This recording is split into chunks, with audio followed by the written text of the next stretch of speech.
Hey there, nerds. This is, I guess, I don't have a proper name. Talking Last of Us, Talk Last of Us. I don't know, something like that. But basically, we all have finished The Last of Us 2 and decided why not do what every other nerd that's in quarantine is doing and just talk about video games for a little bit. So we're going to load up and play a little. Well, I'm going to handle the controls, so I apologize for all the bad gameplay you'll see.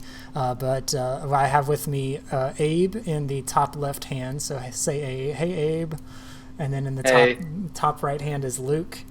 And basically, what we're going to do is just. The reason I also thought of this is we obviously all played it around the same time, and I think Abe finished it, or Luke, who finished it first of you two? I finished it Okay, first. so Luke finished it first and really loved it. I mean, I think the exact quote was, "I just finished it, I loved it," and then Abe, a couple days later, you said, "Just wrapped it up too, I loved it also," and I was about a day or two behind on you guys.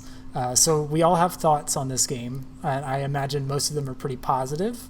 Um, I want, and so the structure of this is the first 15, 20 minutes or so will be pretty freeform, just uh, normal conversation about the game, and we won't do anything spoilery because it's still a relatively new game for a lot of people, and we don't want to give away too many details just yet. We will give a disclaimer and a warning once we start heading into spoiler details if you want to still avoid them. So you won't. Nothing will be. No bombs will be dropped on you of spoilers. So So just the first part is more like gameplay, yeah. We and then could the talk. second part more like So I personally literally just finished the remaster the Thursday before Last of Us 2 came out, and I just got caught in the hype, and I was like, fuck it, let's just go right into the second one. Because I was like, I'm going to wait. I don't need to play it right away. But hype got me. The hype bug got a part of me and said, let's hop in. So how recent had you guys, because I think, Abe, you mentioned you'd played the remaster relatively recently. Luke, did you play it beforehand? Or? yeah. I Okay. replayed it the week before. Okay. I didn't replay. I had already played it twice Okay. over the Yeah. years, So and then I so replayed I again the week before.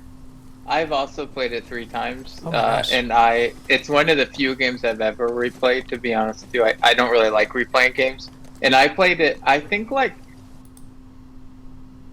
it right before the original release date, but right before it got moved. Like when I beat it, the release date got pushed out to June, so I don't remember when that was, but it might Okay. have been like a month and a half before. Yeah, I think it was originally May. Was there due date? I think it got pushed back a few weeks. I think, if I remember correctly. I could Yeah. be wrong. But yeah, so yeah, I like I said, I just came off the remaster, so there was a lot that I was retaining, which is good because my memory is pretty terrible in a lot of these games. Like, because the original came out 2013 and the remaster was 2014, so 6 and 7 years apart from this story is supposed to be continuing. And we won't talk too much about story yet because again, it'll be easy to dip into spoilers once we start talking story. But what about the gameplay? Were there bits of gameplay that you feel were improved, or maybe were still a little bit lacking and things like that? Or how do you feel about the gameplay of Last of Us from just having played it recently? I thought the gameplay evolution, it was nothing significantly crazy different. It was just kind of a reasonable week in evolution, Yeah. like a moderate little step, and maybe there's some more varied enemies and things like that. But no. Well, you have something to say? Yeah, I thought, and I guess we all played the other game right before. It feels very much like the other game, gameplay wise to me. So if you didn't like that, I'm not sure that you would love this one. But Yeah. I did think it was improved. Like generally, I agree with Luke. I actually don't think it was like significantly different, but there were some things like the AI seemed significantly better to me. I mean, there was to be honest, like I like stealth games even when the AI is bad. I still think it's fun, but I felt like there was a lot of replaying Last of Us, the original one. There was a lot of like kind of dumb situations that I got in, and I felt like there were much less of those when I was playing Last of Us 2. They felt smarter, and I felt like a little bit more on my toes, but at the same time, I thought it was more forgiving. Like you had a lot, even though the people were smarter, you had a lot more flexibility. Yeah, and checkpoints, and so I never felt. But that was okay to me, actually. I don't really like when it's super difficult. I mean, there was some intense parts, but I thought it was easier than the first one. Yeah, I felt like the clickers, or not the clickers, but mostly the infected, seemed to take a back seat in terms of AI. Like, they didn't seem like they were the forefront of this game. It really was more human combatants that you dealt with in most areas of the game. Like, obviously, there are some where both exist in the world, and you have to fend off both, but But you're right. Yeah. I feel like the infected almost took such a back They seat were more in the like game. 1/3 instead Yeah, of 1/2. yeah, they weren't as What? prominent. One thing I'll say is I really liked, which I feel like they did more than the first game, is so it's obviously very linear, and there's one part that's like open world, but you know, like one small part that's open world. But I felt like the linear parts were really rooty, where it felt like there was kind of like multiple minor paths to get through everything, and it didn't feel as linear as it was, even though it obviously is very linear. So that I liked a lot.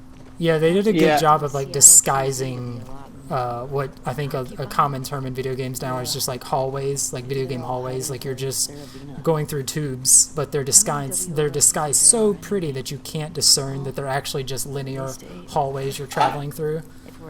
I think they did a I good think job. that they excel at that. I mean, all their games are. I think they're really good at doing that. But this one, I think Luke's right in particular. It was sometimes I felt like I was making a choice to go a direction, but really Yeah. they were I like. think they do. Yeah, I think they put a ton of effort into like subliminal like messaging to get you to go the way that they want you to go. Yeah, You know, like so like one thing I noticed is like I got you. if you go to a door and it's like slightly ajar, then it's gonna be like a step forward in the story or a cutscene or something. hmm So that would be like a subliminal message where you're like, if I want to loot a little bit more, I should loot before I open this door. You know what I mean? Like Yeah. like a little thing like that where they don't tell you outright. It's just like a pattern that you subconsciously notice. yeah, and that I was just gonna say, I think that's.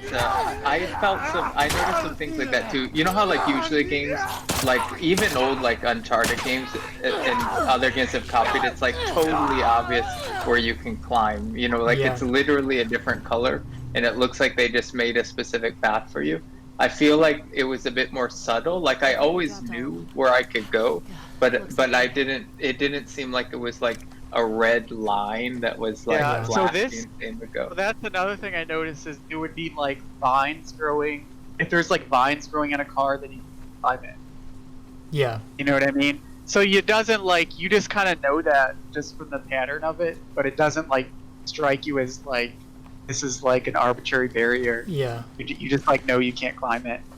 Yeah, back to the thing you guys are talking about, like the subtle hand holding or the directions. Like you guys can't see it on the call, but like the gameplay element I'm in right now, there's these handrails in the background that are signifying they're a bright yellow, so they're signifying that's your area, that's your next place you should be visiting, but you're still in this open world that's free to explore, but it's still telling you we're guiding you, we're telling you this is where you need to be leading to. So I think they do a really good job of that subtlety, because I feel like Uncharted sort of took it too far in its subtly guiding you, because it would just like spell it out, like literally flash in your face. This is the direction, this is direction, this is direction. Whereas Last of Us and now Last of Us 2, they still tell you where you need to go, but it's way more subtle, I think. You know, there was. Oh, sorry. Go ahead, Luke. No, go ahead. There was something that made me think about. So, like, And I always kind of watch out for this for games, but games and like Uncharted, I think has done it a lot. But a lot of games have, especially linear story-driven like blockbuster games. It's very much like there's like some sort of platforming or climbing area, and then you can see a room and you can see places to hide, and you know there's gonna be a gunfight, and then you beat that, and then there's like a story, and then like a platform, and like I can just tell the minute that I see the area, like there's gonna be a big gunfight there. Yeah. And like, what oh, I these boxes are lined up. what I thought was interesting is there was area like, and this actually might be like a bit divisive for some people may not have liked this, but I noticed you would go sometimes really long periods of time of just nothing, and I felt like it felt a bit more real. Like sometimes you were just walking and it was maybe just you and the other character, or it was just you exploring and looking around or try to find stuff. And I would pass room after room where I thought there would be a fight, and there was nothing. And then all of a sudden, you know, the next area there was one. So it seemed like there was no indication ever of when you could be attacked. Like you could go for an hour and not see an enemy and just be exploring, and then you could go for an hour and be fighting nonstop. And I think it made it sometimes feel a bit more intense because I never knew. There were no clues when a battle was going to be for the most part. Like sometimes something could just happen out of nowhere, and I kind of liked that. Even like the quiet parts, I thought that they like the attention to detail was so good. I enjoyed just like exploring it. Yeah. No, they made a Yeah, I world that agree. you I've wanted to never- look at, like a world that you wanted to see everything in.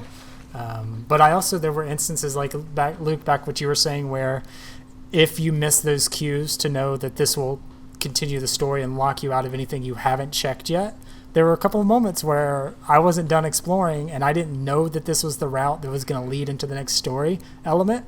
And so like, all right, well, I either reload my save or I just missed out and I got to continue the game. So it's kind of like, Yeah, I mean, I feel like they're prioritizing like realism. So if they make it obvious that that's more of a disservice than you missing out on looting more, because that's just the way life is or something. right. But Like I think they try as much as they can subtly. yeah. But No, I plus, agree. usually those story move forward. It wasn't like arbitrary. Like it truly something happened that cut you off from where Yeah. you were. Yeah. That was like unexpected or whatever. So I thought they did a good job. But that like sometimes you just had to accept you lost whatever you were looking for. But I don't feel like I had that problem very often. Like generally, I felt very natural. The way that pacing was anyway. Yeah, no, I agree. And like I said, like nothing that I missed out on was vital to the story. It was more just like small collectibles or small like resources that could have benefited down the line. But if you play on the proper or if you play on the certain difficulties, those resources you miss will be plenty in the next room or whatever. So you never really miss out on too much. And Yeah, I played on normal. I assume you guys did as well, but I never felt like I felt like I had to be cautious, but I never felt like I was like out of resources. Yeah. But I also played pretty carefully, so Yeah. maybe it was just different for me. I think I generally felt like it was easier, but when I replayed the first one, I played it on hard, so it might have felt like that for that reason. yeah, I think one was a little bit more stingy with its resources because I feel like I remember like when I was playing it, I think I played at medium difficulty and I was like, man, I got to be really careful with ammunition and like resources because I might need shivs. First off, thank God shivs are not a thing anymore in this game because that was the worst thing that I hated about Last of Us 1 was Why? because like the clickers suck and you really cannot kill them unless you have a shiv. Yeah. So here, like they're far more manageable because continuing the training that Ellie underwent in the first game, it makes sense that she doesn't rely on shivs anymore. She can just take them out. Well, just so you know, even in the first game, she didn't use shivs. I think she always had that knife. Didn't she? Yeah. Because I remember that one benefit of like when you played her, you could like stab unlimited, which was nice. I'm trying to remember. I mean, I just played it. I feel we're like mostly playing with Joel, Yeah, right? yeah, In the first game. yeah. That's true. That's true. Touche. But I think that overall the gameplay, like, and maybe I'm a little biased, but I really like survival horror games and I really like stealth games. And so even the first game, AI aside, I like the gameplay. I know some people weren't huge fans of it, but this one I felt like you had even more flexibility with how you approach situations, especially at the end, like when you had all your crafting and stuff. Yeah. And it felt pretty fun. Like when you had a pretty good handle on like the way the AI worked and stuff, I thought it was pretty fun, like navigating through areas. No, it was super. Like, I feel like halfway through playing it, I was like, you know what? Metal Gear Solid's still my favorite stealth-based game, but this is a pretty good stealth-based game. Like, you can do some fun stuff with the AI, just like misdirection and throwing rocks and things like that. Like, there's some fun to be had in this game. One thing that, like, I'm sure everybody did this, but you know, in one of the first areas where there was infected and humans that you're fighting, it was pretty fun to like throw a bottle at a human and then see them get overrun by infected. So doing things like that I thought was pretty cool. Super guilty. I was like, let them do the work for me. I don't need to be involved in this. Yeah, that was fun. But like, I mean, that's good AI. That's good programming to know that to think that the player will probably play this way, and so we need to think about how can we make this work. And I think that's a tribute to the design team and the programmers that took that into account and developed that for the game. Like, that's awesome. I mean, I like the first game's gameplay so much, I didn't really even want a huge overhaul. So to me, it was just like minor improvements and What do you think of this? and kind of polishing and stuff, which, you know, so I liked it a lot. Yeah. Yeah. No, I think I'm a little bit biased too, for the same reason. I really like the first one. I think the only thing, although I didn't mind it, I could see some people complain, like, from, like, there were, you know, like sometimes you'd be fighting or, you know, stealth or sneaking or whatever a ton, and sometimes I felt like literally it would be like an hour and a half and you were just walking and you would see nobody. But I feel like I kind of appreciated that. Like, it made it feel more real. You know, like you weren't it wasn't like room after room of battle. Like sometimes it was just nothing. But also always knowing at any time something could happen, I feel like sometimes made you feel slightly on edge. So I like that, but I could see some people feeling like, yeah, I mean, I thought their attention to detail was so good. You know, all that stuff was interesting because you really felt like you were exploring like a real world. Yeah, like this decrepit world that's falling apart. Yeah, like every room in every house would have, I mean, extreme detail. Like it didn't feel like they were copying. It didn't feel like copy and paste at all. Like every house was a unique, real house that you went into. And some of those journal entries you would find, or like, some of them were just like truly heartbreaking. Because it's like, man, these people literally like tried their best or did their best to survive, and they had to like leave their families, or they sent their families on ahead, and then they leave these small messages like if the family ever comes back or whatever. And it's just like, it's a tough game. I like the notes here because I feel like there's, as opposed to other games, it makes more sense that there would be notes that you'd be leaving for like another like rotation of the scout or something like that. You know what I mean? Because there's like less electricity and no cell phone. Like, it just makes more sense. Because some games it just feels like very like planted, like right. Just after the game's over, they're like, your programmer just add a bunch of notes somewhere or something. You know what I mean? Where it's just feels very like added. You know, one kind of like maybe small nitpick. I don't think this is really a problem, but sometimes I felt like the game was like so realistic. You know, they did a really good job feeling real that sometimes like gamey things like collecting material for crafting, I felt like really stood out as gamey among something that otherwise felt like it could be an HBO show that you were playing. Well, there is going to be an HBO show eventually. They've sold the script to HBO, so there's going to be a Last of Us show. Yeah. Did you know that? Yeah, I did. I'm actually pretty excited. Isn't like the creator pretty good? I forget who they picked to like direct it, or It's weird being in whoever it is pretty good. I feel like it's the people who made My sister always avoided. It's another HBO show. Probably why. There's only like 70 HBO shows. Oh yeah.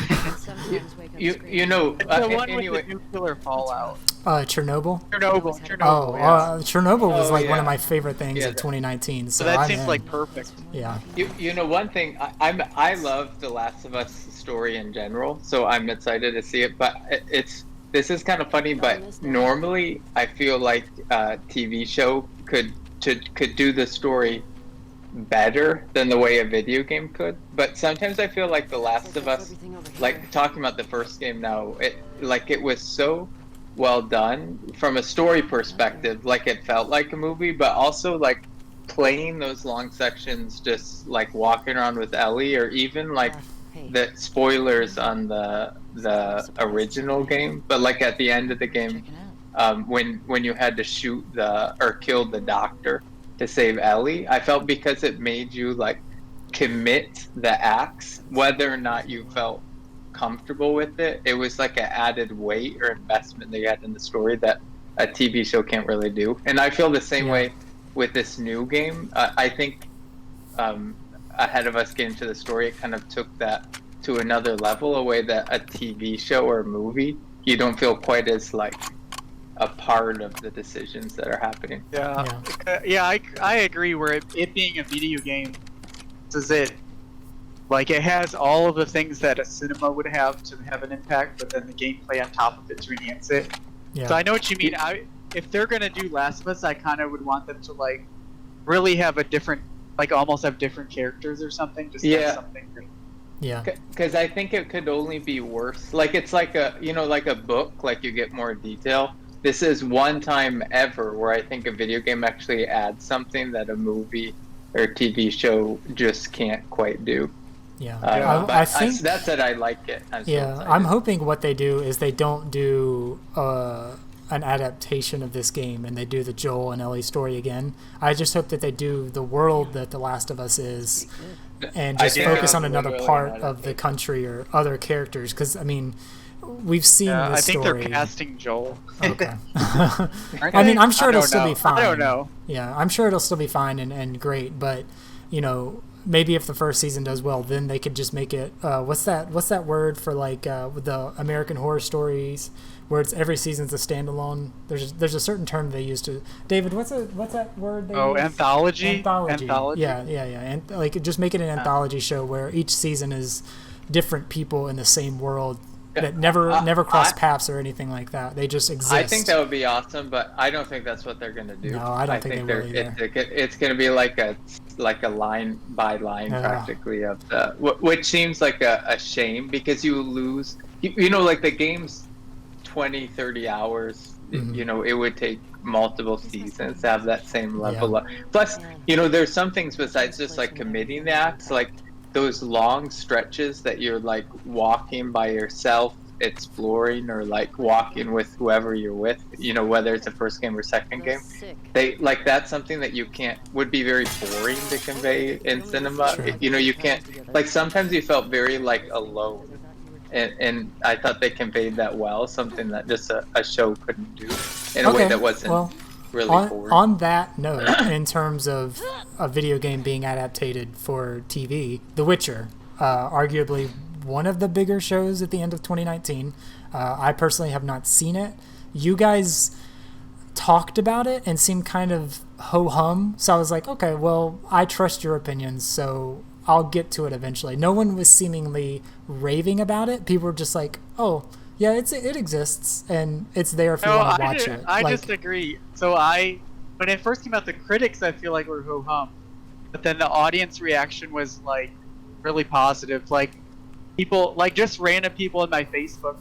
Like, generally, if something's really, really good, then I'll just see random people on Facebook posting about it. You know, it's like when it becomes more of, like, a phenomenon. So I wasn't going to watch it because the critic reviews were bad, and I wasn't even excited for it because I think I looked up the creators of it. They didn't seem that good. But because the audience reaction was so positive, I thought it was almost like interesting. Like, why is it so much different than the critic reaction? Mm-hmm. So that's why I ended up watching it, and I did like it a lot. Okay. Yeah, I think it's like this is the way I would. It's fun to watch, but it feels like a bit of a guilty pleasure. Like I feel like from a purely objective standpoint, there's a lot of problems with it, but I really like the Witcher story. Yeah. I like whatever his name is that plays the Witcher.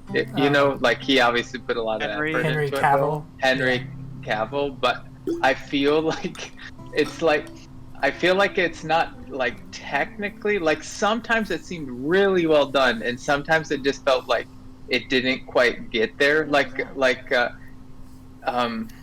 I don't like. I was really hoping it would be like Game of Thrones level seriousness, and I would say it's a bit more cheesy than that. And Yeah. maybe my expectations were just off, but I felt like a bit disappointed. But I still enjoyed it. Like I thought it was very fun to watch. Now, but would you consider that a sort of one-to-one adaptation, or was it more loosely adapted? No, it's not based on the game at all. Okay, it's based on the books. Okay. I actually read the book it was based on, and it follows it pretty close. Okay. Yeah. So. But I think the thing about Last of Us is I feel like is his name Neil Druckmann? Druckmann, yeah. I feel Yeah. like he's like legitimately a good director to make a good cinema movie, right? Yeah. Like Witcher has a good story and stuff, but I don't know if they're like the directors of that would really make like a good movie. So I think he just brings Neil Druckmann himself as a director, brings all like the ways that cinema, you know, be good. So that's why adaptation I think might not bring anything new or better. No, Yeah. I agree. I think the quality of his like filmmaking in the game is as good as the best out there. I mean, he's very good at what he does. So Yeah. from that perspective, so that I agree. You know, maybe there are better directors, but I don't think there's a lot to gain from doing it in a show. All right. Well, while we're on that subject, I think arguably the best takeaway from this game outside of gameplay is the presentation is just it's a fantastic swan song for the PS4. Let's just say that. Like, there's so many small touches that facial reactions, body language, world, like this world feels so real. Like it is, as lame as that sounds to talk about a video game and be almost so pretentious about it. There's just like the scene currently playing in the background, again, you guys can't see it, but the audience can see it, is when Ellie finds the guitar and she starts playing Take On Me by Aha. Yeah. And it's like a very slow ballad version.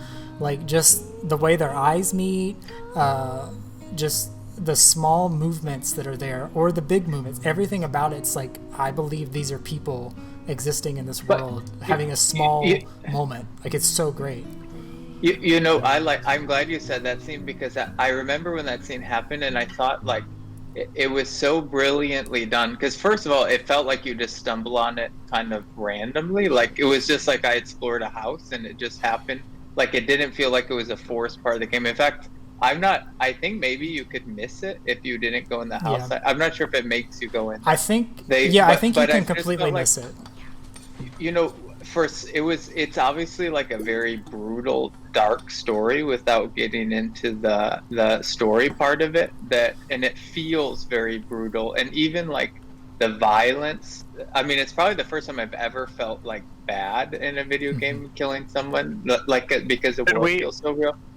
And we'll get there. Scene, we'll get to the spoilers. Like, one moment. But that scene, like, you know, there's all this brutal stuff and like anger and rage and this terrible world, and then like in the middle of that, like in real life, no matter how angry you are, all the bad stuff that's happening, there's still moments that kind of like shine through, like because it's not always fighting. There's a lot of time where it's just them together or talking or joking, despite like this like ominous dark cloud of what's really happening around them. And it just felt I feel like it made it feel so real. Like when that happened, it just didn't feel like a video game anymore. It felt like these were like real people in this world, and that was a real moment that could actually happen. Just like a small moment of levity for these. Yeah, and I agree. The way the presentation and the graphics, like you pretty much got anything that you needed out of some of these facial expressions. You know what I mean? Like there was nothing like That was an left interesting out case. because there wasn't enough Excuse graphical me. powers. I am in Like Yeah, I felt like you Yeah. got everything. they you took needed. full advantage. One of the best worst things is when you're taking someone down like in a chokehold. Like if you turn the camera, if you look not only at Ellie's face, who is just it's pure anger. Like she's just like I've got to do this because I have to survive. But then you look at the person that she's taking down, and they're pleading. Their eyes are rolling in the back of their heads. Like it's insane. Like you're killing someone, and you're like having to watch them die. And it's a fictional character. It's not real, but there's a person behind that acting that made all of that look They so did a good realistic. job. Yeah, I mean, to me, it was so brilliant, and I think maybe it's like the animations because it Yeah. wasn't like you just like shot and their arm flies off and they fall over. Like it just felt so real. Like you could tell they were still fighting to live. Yep. Like it definitely made you feel like a bit like sick to your stomach Yep. at first. I feel like towards the end, like you started to get used to it, but at first, and I know like the graphics were just so good compared to anything I've seen. The animations are so good. The acting and the way they set up the story really made it like feel. I don't know, like when you were fighting, it just felt so much more intense. Like Yeah. there's so much more. Well, to there's I think Luke Luke. in our chat mentioned it while we were all playing, but he mentioned like when you take out one of the guards and another guard is like, oh, they killed so and so. Like they use a person's name, and they you can hear it in their voice, like, oh my god, my friend is dead, and it's just like, God, I did that. Like I killed their friend, but it was it's a world of survival. It's them or me. Like they're gonna kill me if I don't kill them. Yeah, But like you I still killed, feel bad. I like killed somebody. It was just a random battle or whatever, and then the other person's like Danielle or something. Like really like good acting. Yeah. You know what I mean? I was Yeah. like, man. Yeah. Or like if you shot them like in the leg, like sometimes they didn't die right away. They'd be like Yeah, that screaming, was really screaming brutal. on the Yeah. ground, and their friends would be upset. And the weird, like one thing that made me feel kind of bad is like the dogs didn't all look like those like mean Rottweilers. Not that Rottweilers are mean, but I feel like they usually Right. make them look like bad. They And have a The reputation. dogs sometimes look like regular dogs, and you would feel really guilty. Yeah, and it. At least for me, I found it really hard to like sit around with the dogs. So I pretty much had to kill all the dogs. Yeah. No, so I didn't do this. I did it the opposite, where I would, because the dog was more of a hassle for me than any human, I could take out the humans pretty easy. The dogs will sniff you and follow your trail around, so I try to take them out first. But apparently, if you take the handler out before you take the dog out, the dog gets really sad because, like a human, its friend is dead and it's missing its friend. Yeah, and it's like, it starts whining and like. God, that's Dude, heartbreaking. Why were put you that in the guys- game? That's so mean. Were you guys ever able to not kill a dog? I feel like I had, like they were so good at finding you. Like I Yeah. couldn't Yeah. handle the pressure. I think as messed up and out of context this might sound, the dogs had to die. Like No, I don't it think was, any of my them first survived. thing was find them and take them out because Yeah. you I would would die in usually- like 2 seconds. Yeah. That's where I would usually justify using Molotov because I get the human and the dog at the same Yeah. time. So it's like it's worth it, I guess. Yeah. They don't. If they do, well, should they do a Last of Us 3, leave the dogs out of it. We don't need that on our conscience. I will It's- say it definitely made me feel bad, and I don't usually feel bad in games, especially when the dogs came close and you had to use your machete on them. It was pretty like disturbing. Yeah. I thought. the dogs didn't do it. Yeah. Did nothing wrong. Dogs were just. That's awful. Yeah. All right. No, I mean, but overall, I thought it was just like an improved version of the first game, and then on top of that, you had way better, and to me, more than the gameplay, you had way better like graphics, animation, attention to detail, even like acting and little things like that that made it took it like to the next level in terms of an There's experience. something Yeah. back here. Like there's similar to back to the animation and the AI. There's moments when a guard is trying to find you, and he'll do that thing that a lot of guards do, where he's got his gun pointed and he's like slowly peering around, and then it looks like he's gonna step away, and then he suddenly juts around to corner. So it's like if you're sneaking up on them and you see them take that step back, then it gives you pause because you're like, whoa, he's gonna come back at me. So Yeah. it's just like it has you second guessing your next step because it's just like What? it's so crazy. Yeah. Like it's how is the AI that good? You know what? One thing I thought they changed, and maybe you can prove me wrong if you guys didn't experience this, but I thought was way better about the AI is like if you made a noise or you shot someone and they like saw it, it's not like they would like go look if they saw where you shot from. It wasn't like they would just go like walk over here and be like, oh, they must have escaped, and then turn around. Like they would start flanking you and searching in the grass, and they didn't. Like I feel like once you activated that, they would never stop looking for you. I mean, you might be able to leave the spot that you were in and get at a different ground, but they were on alert. Like Yeah. it felt more real. Like it wasn't like you could like keep shooting people from the same exact spot and they just never check behind your barrel. Yeah. And you know what I'm saying? Like it felt much more like I knew the minute I took someone out, if someone saw it or I made any noise, you're gonna have some serious heat on you for the rest of the time. And you just had to kind of like accept that. Yeah, no, there was no like, okay, like Metal Gear Solid, you could take a guard out if someone finds him. You just run away and wait for the timer to go down, and then you can come back, everything's reset, and you can do it all over again.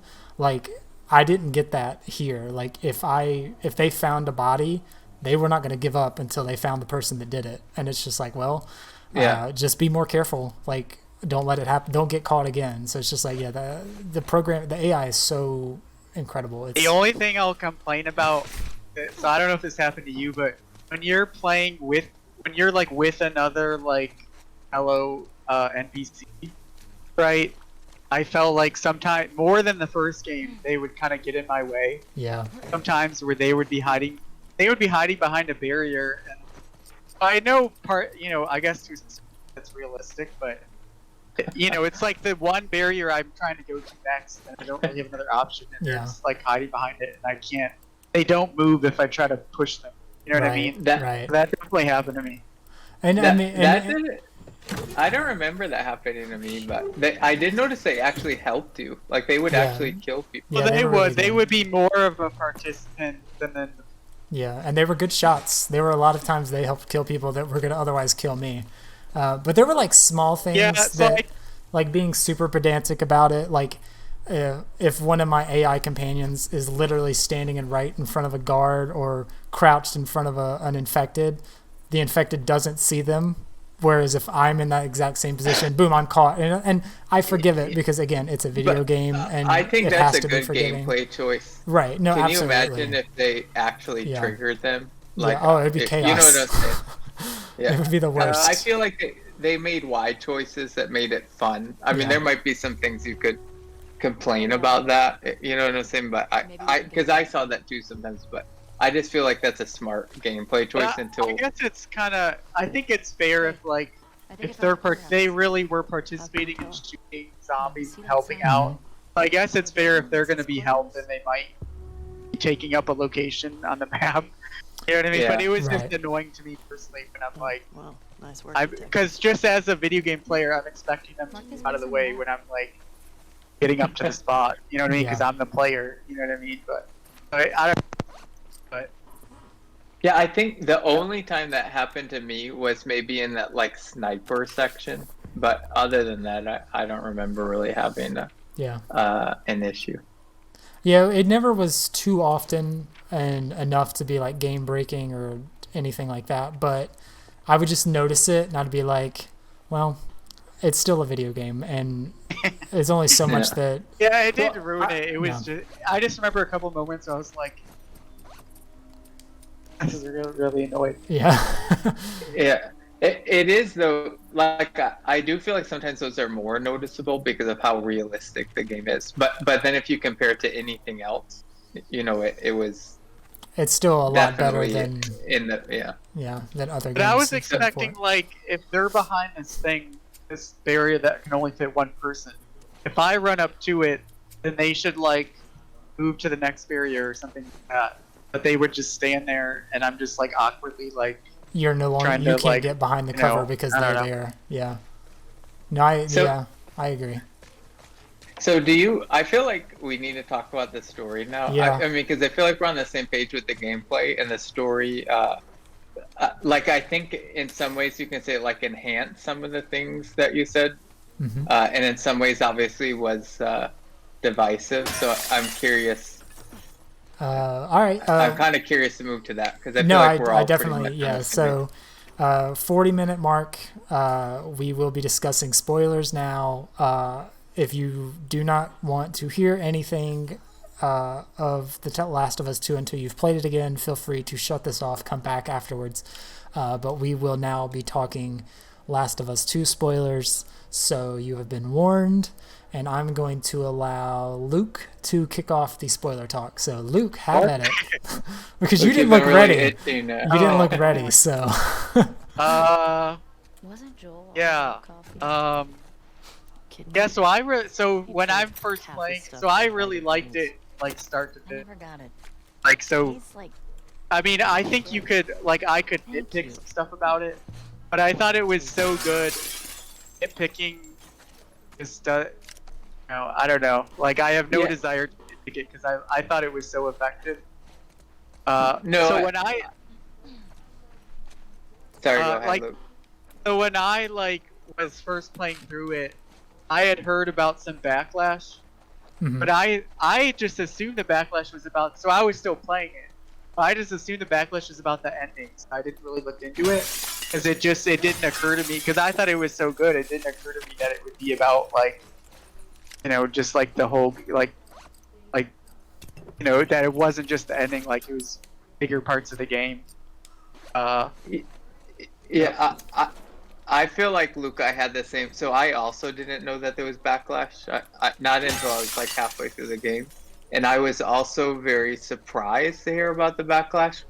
By the way, like I think I've seen some of the backlash, and I think it's kind of dumb. Some I understand where they're coming from, but I have the same sense of Luke, like they took, in my opinion, video games such a step forward from a story perspective that in some risk with it too, that nitpicking some of the little things they saw are like so minor. Like when you think about everything that it achieved, it's like I just feel like it's not even worth getting into. But maybe we should start with, obviously the first big spoiler I think that was leaked was that Joel dying in the beginning of the game. And I will say I was tricked because in the trailer I thought that I just forgot her name. What's Dina? what's the girlfriend? Dina. What's Oh, Ellie's girlfriend? Dina. Yeah, I thought that she died. Yeah, And no, so I was expecting fully that- expecting that to be the case too. I was expecting that to happen, and even when like I knew Joel was in trouble, like in the beginning, I just thought he would get out of it. And I'll say this: like when they shot his knee, and I saw it, I was like, "Oh shit! I don't think he's gonna make it. Like even if he makes it out of this, he's never gonna be the same No. person that he was." And I'll be honest, like having recently played the first game and loving the characters, like I felt like sick to my stomach in that Aw. scene. I mean, it was a very Oh, intense. it was very, very hard to watch. I just wasn't mentally ready for that. Because it's not just the visual of that happening. You have Ellie begging, pleading in the background for it to stop, and Yeah, her acting. it's not. They're not gonna stop. And then it's even obviously way more impactful when you learn who this person is that committed this act and their arguably justification for doing it. And then Yeah. that's obviously a whole other discussion down the line is was what she did the right thing? Or I should Well- maybe use the pronoun they to give it too much of a spoiler, but anyway. What's interesting is like I thought because you were so connected to Joel and like the motivation, like obviously the story is really about revenge, right? It's about Ellie. So one thing that was weird is they had that really short piece that you played at Abby in the beginning, and they seemed like that group seemed likable, but you got the sense they were going to do something bad to somebody that you liked. You know what I'm saying? But you weren't like totally connected to them. But they didn't seem like terrible people.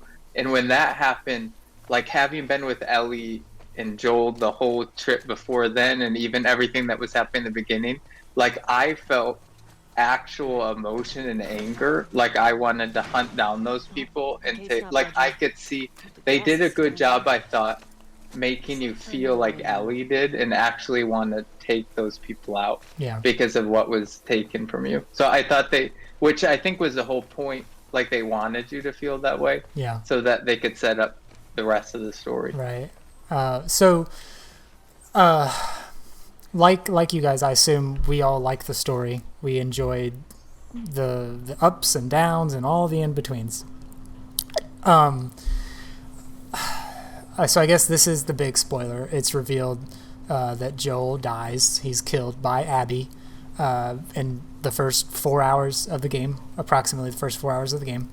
And it's revealed when it's revealed who she is and her motivations. I hear it. Do you think it was justified? And the reason I say that is going back to what Abe said near the beginning of all of this is the end of The Last of Us 1. It gives you, or it doesn't give you a choice. It makes you pull the trigger on the doctor that is about to operate on Ellie. And of course, at the time when we were all playing that, we didn't know that this was going to come back in to effect in the sequel. But it's revealed that the doctor you kill in the end of The Last of Us 1 is Abby's father.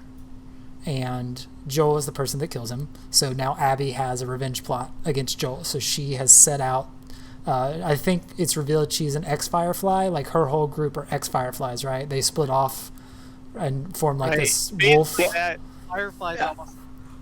Yeah, I think X is almost the wrong word. It's like, because the Fireflies were essentially extinct, or at least she thought that they were at the end of that. Okay. But I feel like justified, it's almost like the wrong. So first of all, I think she was as justified as Ellie was, or really anybody in that world to do. You know what I'm saying? Like, obviously Joel was not the best person, and it was clear even in the first game that he had taken some dark paths. But he was also like in that world, I feel like everybody, or for the most part, a lot of people had taken dark paths. It was just kind of the nature of the world that they were in. So they were all human. And I feel like the point, you know, like sometimes I feel like people, like there was no, I think I've seen some write-ups where people try to say like the twist was that Ellie was the bad guy and Abby was the good guy, or like, you know, like Ellie was the villain, but I think they're missing the point. I think the point was that there are no villains, that these are just different people with different perspectives that have justifications or not, you know, like it's a bunch of gray.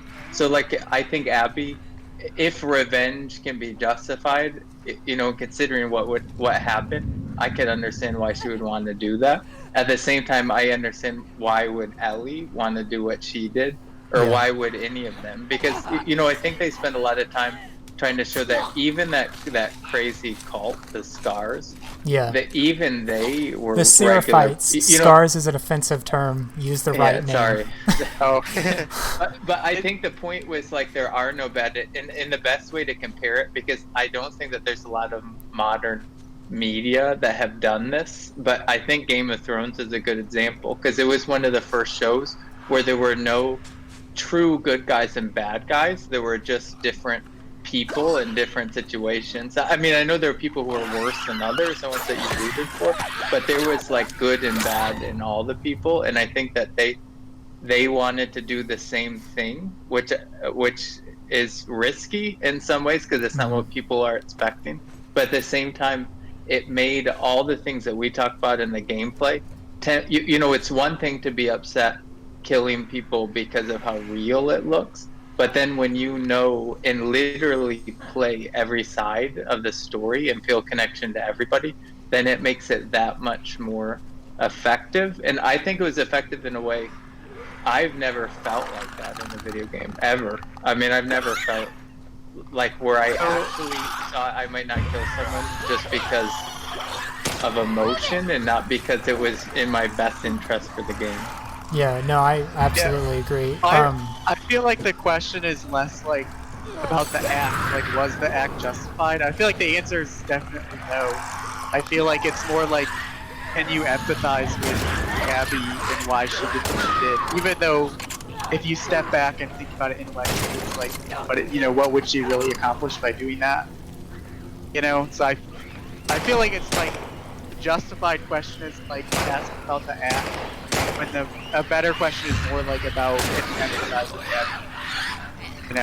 Yeah. And Well, think I guess to be honest, my whole justified term really goes back to Joel from the very first game and the end of the very first game is Yeah, so I he think that's committed an more incredibly selfish act to not allow Ellie to be basically pulled apart, have surgery upon her to create the antidote, which I think they touched, if I remember correctly, they touched on this game that it may not even be 100% possible, that they're hoping that she can provide a vaccine.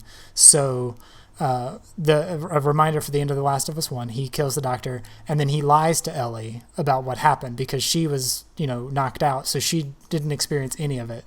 So she learns in this game the truth, and obviously that fractures their relationship. So she's cold to him and she never really gets to forgive him. So obviously there's unspoken things there, but I would argue that Joel, by the end of The Last of Us 1, was sort of the villain. Like, you were playing the bad guy, because even though his heart was in the right place in terms of protecting this person who he thought did not deserve to die, she is so young, but for the greater good, should she be sacrificed to potentially save millions or billions of people's lives? Is it up to him to make that decision? Probably not. But I think that's like the nuance. I think that's Right. something that they tried to capture in the first game, and then really in the second game, obviously, is the nuance of that. Because from one perspective, like the doctor was, and we saw more of it in this game, was going to kill Ellie, and she never had a choice. And obviously, the head of the Fireflies was really upset about that situation. But then there's also the greater good, So there's like a philosophy, like a perspective that you could take, that's the best path. But also, like, and I think, Luke, in the Eurogamer article that you sent me, it was an interesting perspective about like the connections that people have with each other. And you can think about Joel. He lost his daughter in his whole life, and then Ellie comes back, and it's like his daughter again. And then here he's faced again with the exact same thing that he was faced with in the beginning of the game, but this time he wouldn't let it happen. But you could see, like, from a parent-child perspective, they could see their first priority as protecting their family, and their second priority is protecting the rest of the world. So if it's at the cost, even if it's not for the greater good, what is greater good, like, for him and for Ellie? He saw that as the most important thing. So that I'm not saying it's right or wrong, and I don't think it's really like, your place to say. The point is just like that no one had a good choice in this, and that there are no, in this world, there is no like clear bad guy or good guy. It just depends on what you believe and what your perspective is. There's not like a cheesy terrorist who's like, burning everyone down. Yeah, there's no ultimate evil they have to team up to fight against. I feel like that's probably coming in the third one, is there will be a Abby and Ellie reunion or something, that they will team up to fight something else, which could be kind of meh. I don't know if I care for that idea. But I don't think they would do that, because I think it goes against I feel like at some point, though, you have to have that forgiveness arc. You didn't get it in the first game. It sets it up. You don't get it here because the person she has to forgive and needs the forgiveness is killed off. So the new forgiveness is now her and Abby. They have to form some sort of friendship or relationship to be able to forgive each other, because literally the epilogue of this game is Ellie going after Abby after letting her go once, and then she lets her go again. So I feel like that's what they're setting up, is they're setting up forgiveness, and that has to happen in the third game, and that's what it's got to be leading to. So there's got to be an ultimate evil that brings them together, that maybe even at the end of it they still go their separate ways, but they can have that forgiveness arc and they can finally rest. They can finally be the Last of Us 3. I kind of see that. I see that as a little bit different. Like I think that the story was more about. I mean, one was like cycle of revenge. You know, like you hurt someone, they want to hurt you back. And like both of the characters at the end gave that up. Like Abby had a chance to kill Ellie, and Ellie a chance to kill Abby, and ultimately decided to stop that cycle. So that was like one piece of it. But I don't get the sense. I don't know. I don't get the sense it's about like forgiveness, but more like letting go. You know what I'm saying? Yeah. Or trying to take the high. Yeah. No, that's so a who good would read be too. forgiving? Well, I mean, I guess it would be Abby would have to forgive Ellie, right? And Ellie would have to. They would be a both. Like it would have to be Ellie forgiving Abby for killing Joel, but Yeah, I think it's more. I feel like forgiveness isn't. I feel like it's more like maybe not even letting go, but just acknowledging that the other person is a human being. yeah, You know what I mean? And that they're good, like that from their side. It's not like Abby was an evil, malicious person. I mean, she wasn't the best person. Neither was Ellie, obviously, in the game. But you could totally empathize with both of them in terms of what motivated them in terms of what they did. But I got more of the sense like for Ellie's story, because I really felt like it was ultimately Ellie's story, and obviously the big controversial thing is you play for Abby half the game. But I almost felt like it was a bonus because it was almost like it wasn't like it was like 2 3-hour periods. It was like 2 12-hour games. Yeah, Yeah. no, it's Top of each other. legitimately 2 games. Yeah, like so it didn't feel like, to me, it didn't feel like unfair or cheated. And also to play them, I think from a pacing perspective, I could see someone be annoyed like what the heck? Like I played Ellie all the way up to the end, and then right before the end it switches to Abby. But I felt like that's what it had to be, because like you can, like, because it was no stopping. You were 100% with Ellie for 12 hours and connected and empathized, and then you played as Abby 100% in a row, getting up to the same exact point. And by the way, like that point, it's not like I think the pacing would have been worse if they like switched back and forth every hour, because you would like get to something exciting with Ellie and be like, oh shit, and then you're Abby. Yeah. You know what I'm saying? Like I think it was a risky choice, but ultimately it was the best way to connect you to both of the characters and like their path to it, and make you kind of like question the decisions. But ultimately I thought it was Ellie's story, because it was interesting, like the way that they did the flashbacks. Like it was clearly things during the journey that was like making Ellie think about the things that had happened with Joel and their relationship. And she's kind of working through that, because obviously you find out that she figured out that Joel had killed them to let her live, and then she, the gut-wrenching part at the end.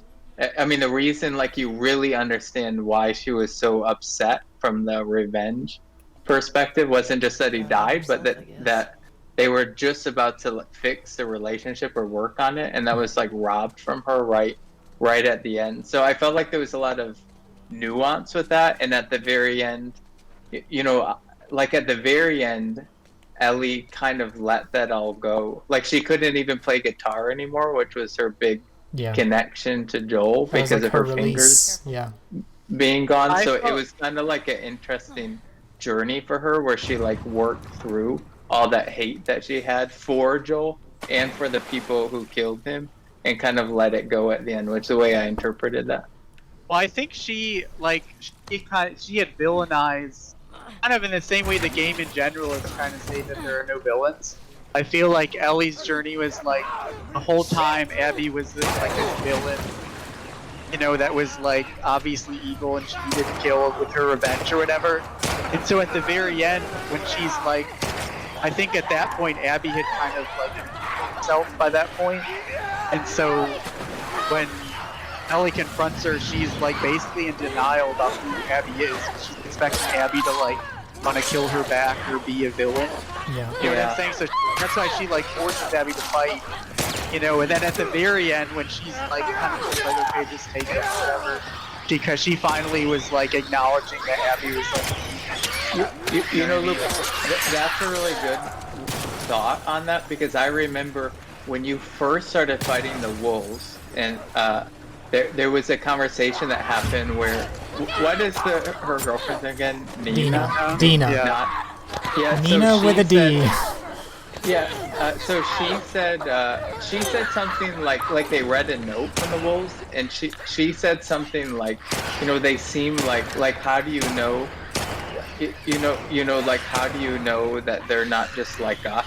There was some kind of conversation like that, and Ellie was like in denial. She said something like, they're not like us. Look, they've been trying to shoot us on sight. We wouldn't do that. And so she's like, so she tried to make them seem like animals, like, but it turns out when you're Abby, that wasn't true at all. They were just at war with that other tribe, and they, you know, they were just as normal as Ellie was. I mean, it's they all had a normal survival. life They just with had to kids. survive. Yeah. Yeah. So Yeah, it was and I like think- it was. Go Sorry, ahead. sorry. Luke. Well, I think like another thing, I just kind of thought about this, but so as she's going, she's killing more and more of the group. So she's kind of like, in some ways, she's like past the point of no return, where it's like if she admits that Abby's a human, then she just murdered a bunch of humans, and she like can't accept that. So I think that's why it was like so hard for her at the end. Well, I mean, To that's finally let what. it go. Once they're in that theater, that's Ellie's plan is one, to find them, but is to take them out. Like, she has to find Nora first, because she knows Nora knows where Abby is, but she has to get through 2 or 3 other people before she can get to Nora. So she's got this hit list that she's got to hit all these people. So again, like you're saying, she's villainizing Abby and she's villainizing all these wolves, but from their perspective, she's just picking them off one by one. Yeah. She's the villain in their eyes. So it is, like you said, it's all perspective. It's all in how they see it. I thought that nuance was really interesting, because the people with Ellie, but you know, with the exception of Joel's brother, you could tell that they were starting to feel uncomfortable with Ellie, like that she was maybe not 100% correct, and that these people, you know, she wasn't justified, but Ellie was getting more and more delusional about it the farther you went. And I think Luke's right, because she had went so far, even like torturing and killing like that, you know, the pregnant lady and that guy. I mean, some of it was kind of self-defense, but still, like, she had went so far that she had to justify it, or else she was bad. And it was interesting from Abby's perspective, you could tell that after she like killed and tortured Joel, that her friends were separating from her. Like, you could tell that her friends are very uncomfortable with the person that she had become. So like both of them, like even from Abby's perspective, like she very much villainized people. Like in the beginning with her, she could not see the perspective of that tribe, the Scars or Seraphith or whatever they're called. She even made some comments like they're like animals and not like them similarly. Yeah.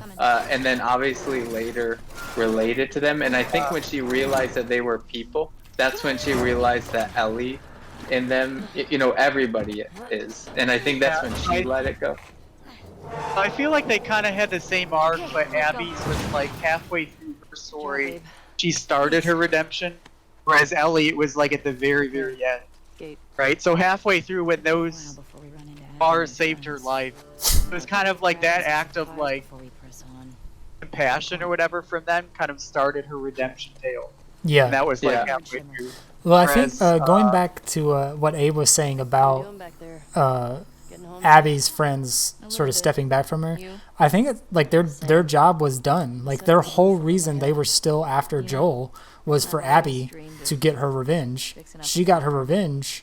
They were ready to move on. They I mean, that's the whole reason Owen and Mel, you know, went back to the aquarium and started a life there, because they were out of the game. They had nothing. They had no goal, so they were done. But they kept getting pulled back in because Abby kept bringing them back to say, I'm not done." But don't you remember even Abby Mel when you first started playing with her and she was talking with Manny, like no one had talked to her in a long time and Mel seemed kind of like uncomfortable at her. I definitely got the sense that they like when they saw, and there was even a conversation with one of them where like they kind of said, after, I think it needed to happen but I wouldn't have done it, and Abby was like, are you saying I shouldn't have did it? And they seemed kind of like uncomfortable, like because one of them said like, I wish I was never there, and Abby said, what are you saying, I shouldn't have done it? And then they were kind of like, well, no, I think he deserved it, but I also didn't want to see that. Like I feel like she changed in their eyes.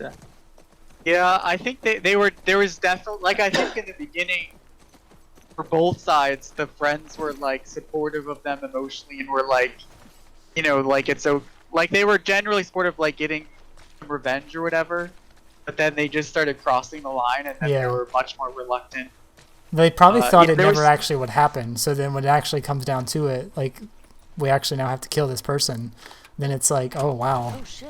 well we've done it, and we all have to live with this consequence now, Not in here. and I don't feel good about it.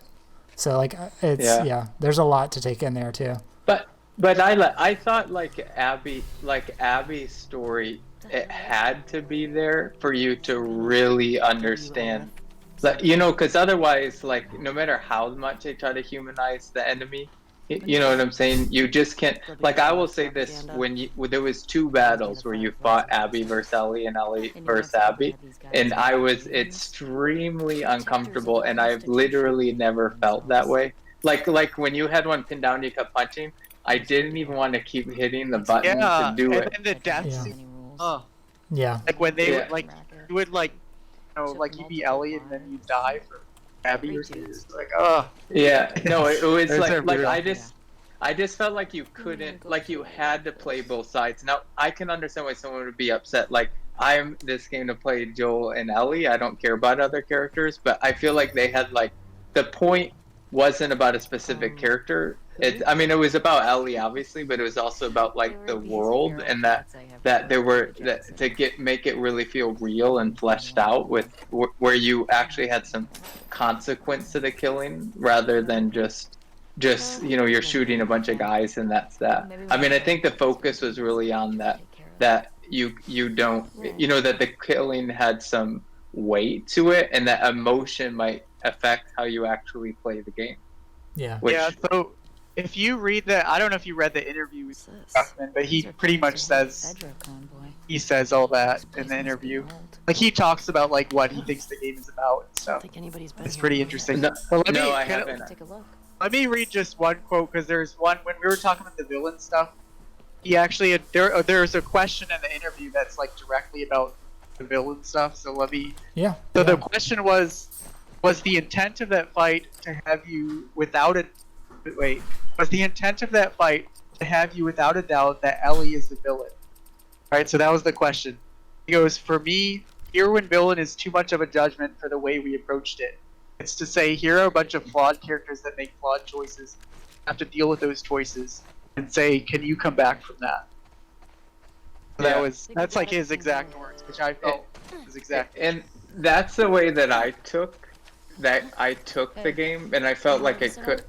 Like he took some risks, but I think it pushed video games into a new territory narrative-wise that they just haven't. Where it proved that video games can tell a story in some ways more effective, or Yeah, at in least the right effective, hands, yeah. Yeah. in the right hands, more effective than other mediums. The right way, because I feel like the emotion that you felt could have never worked if you didn't physically become those characters for 12 hours, Yeah, each. and then the other side of it too is like because you played Ellie first, you got to feel what Ellie felt because you never empathized with Abby to begin with because you hadn't played with her yet. So it's good that they did the Ellie thing first because you already really like Ellie, and then you really like Joel, and then you can, you get angry about him dying and stuff like that. So it does that first to give you Ellie's perspective, and then after you play Abby, and then you can kind of Yeah. reflect on like No. when you were Ellie, like Traveling in a ration. And being guilty about that. And think like when she was talking to her friends that you knew would die, and they seem so normal and good, and you're just like, oh shit, you know, like you were so much more disconnected from them before. Not that like you knew they were human because you played with them for that little 5 minutes, but they did a good job of making you like, oh my god, you know, like in a traditional video game, no matter how much they try to make you empathize, it's just not the same as if you see their perspective for 12 hours. But Yeah. I will say this, I enjoy the gameplay in like survival horror and like the attention to detail so much. I didn't mind playing a whole nother game essentially right away. No, I like that. Like in fact, I could have played another 12 hours. I wasn't done with it, but I could definitely see how some people, if you had certain expectations, would be really like, if you thought it was more of a traditional video game where like you're like the main character and the hero, and all of a sudden you have to play as like the person that you were trying to kill the whole game for 12 hours.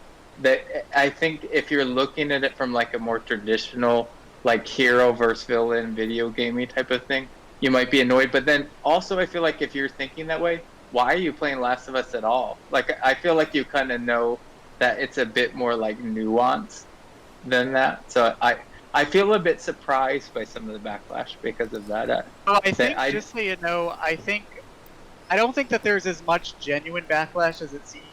I think so. A lot of people like for single player games, they'll watch on Twitch, like somebody playing on Twitch. So random people will be tuning in, and then some of the stuff would, if you saw it out of context, like you played the first game, you know Ellie, and then you're watching someone play and you see some of the stuff Ellie does.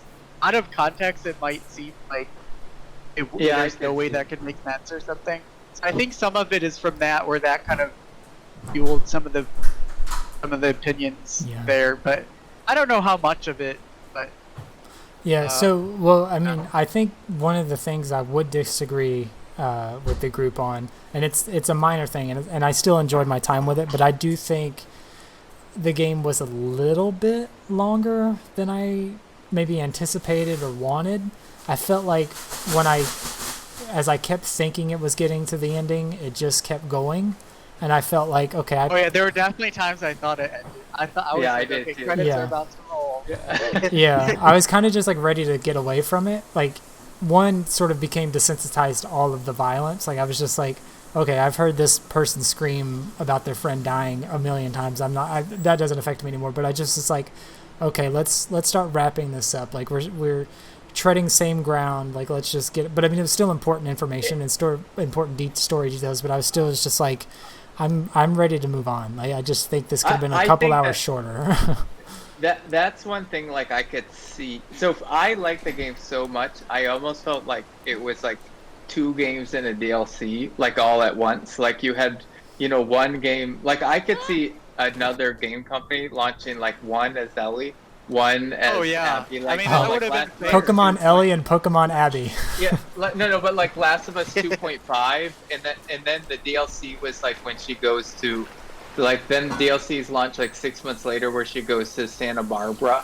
You know, like so. But to me, I like the gameplay in like so much. I mean, I don't think I ever get. They're literally my favorite type of game are survival horror and story-driven games. Like I love the new Resident Evils, and I like God of War or Tomb Raider, anyone that's like really story, big blockbuster feel. So those two combined together, and stealth games I like. So I could literally play it forever. But I could see how someone might feel fatigued, especially with how brutal the story is and emotion, not just violence, but like emotionally. I will say it's probably one of the most like violent and emotionally violent games I've literally ever played. Like it was a rough emotional ride to go through. You know what I'm saying? Like it was extremely intense.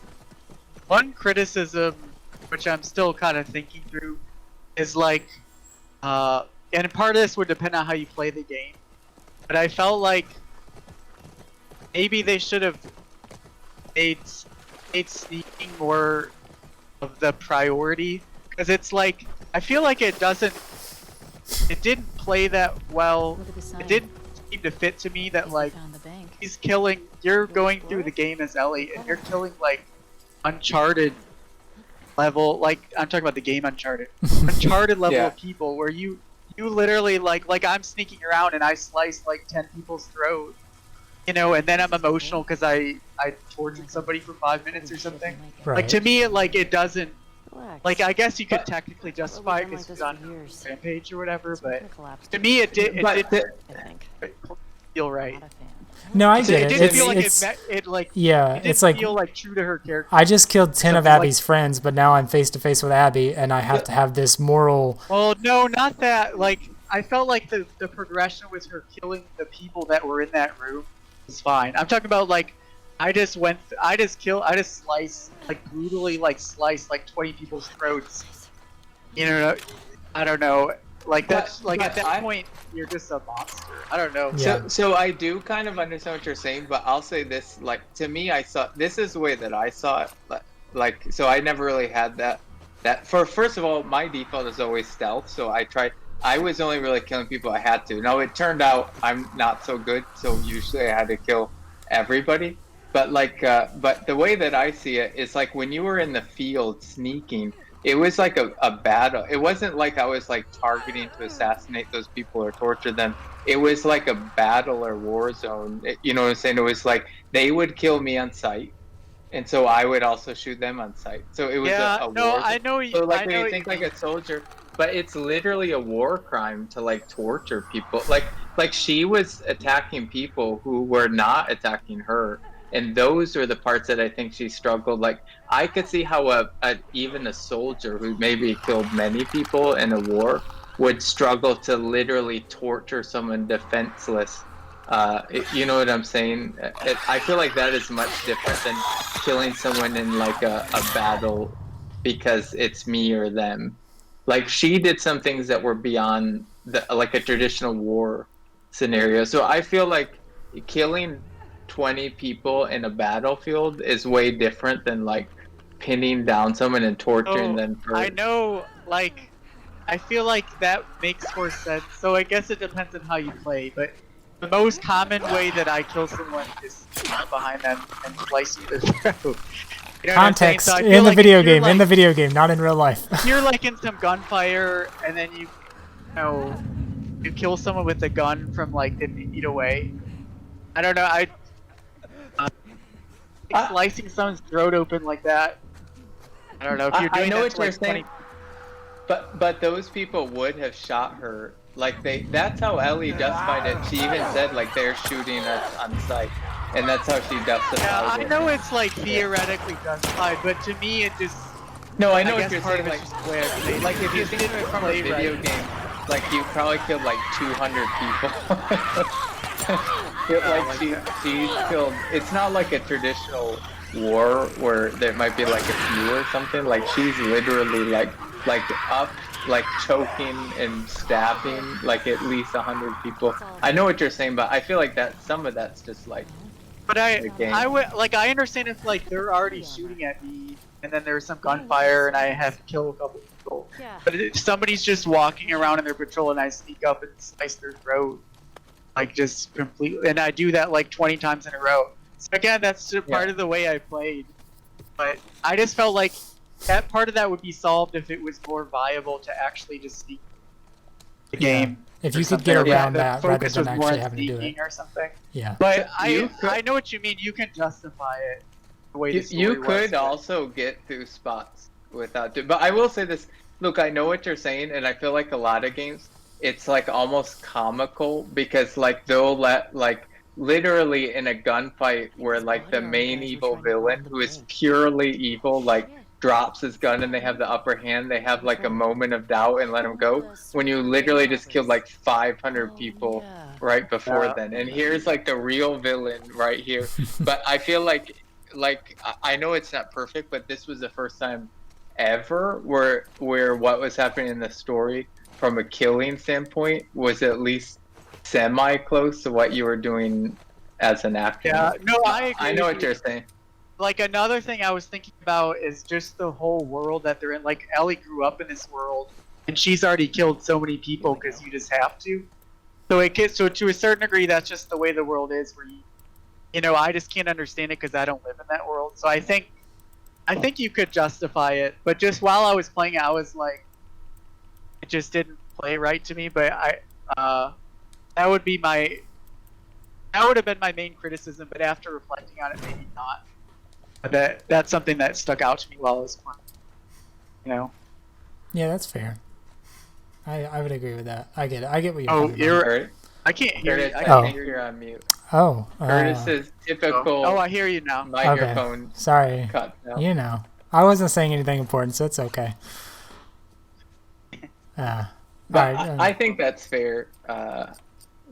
It's fair, but Yeah, I do think they handled it better than any other game has. So I feel like it's true, but it's also like at the end of the day a video game. right. Yeah, but it did so many things good. It's like, why am I going to complain about that when I felt like there's no other game that came even close to what it did. But I try to like movies and games that I play. You know what I mean? So I'm not like, I try not to nitpick. Right.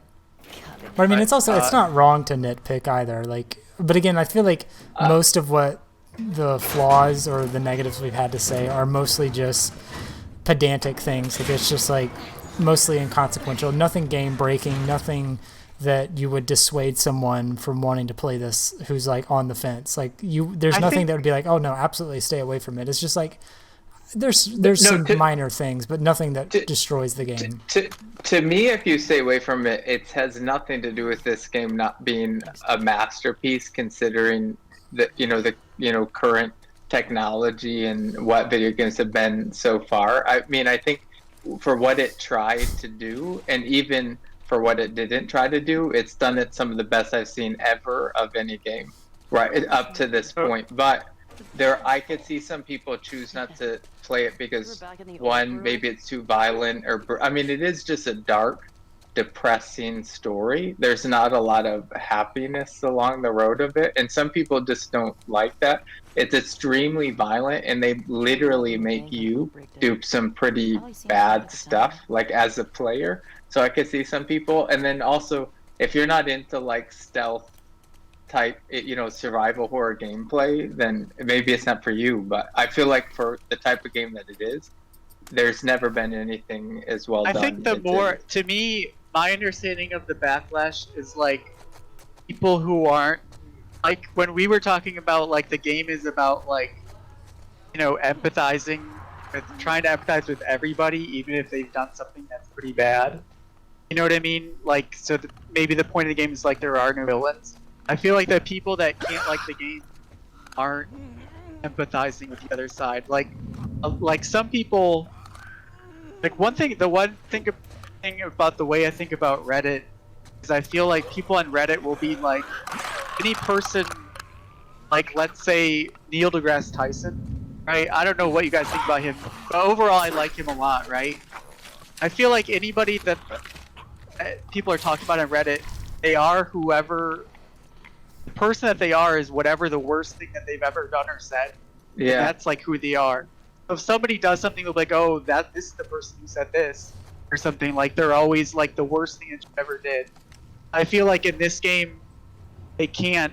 They're kind of like moral absolutists, where like somebody does something bad, like Abby like brutally murdered Joel, right? So he should be in jail. So she should be in jail for the rest of her life, and she's a despicable villain.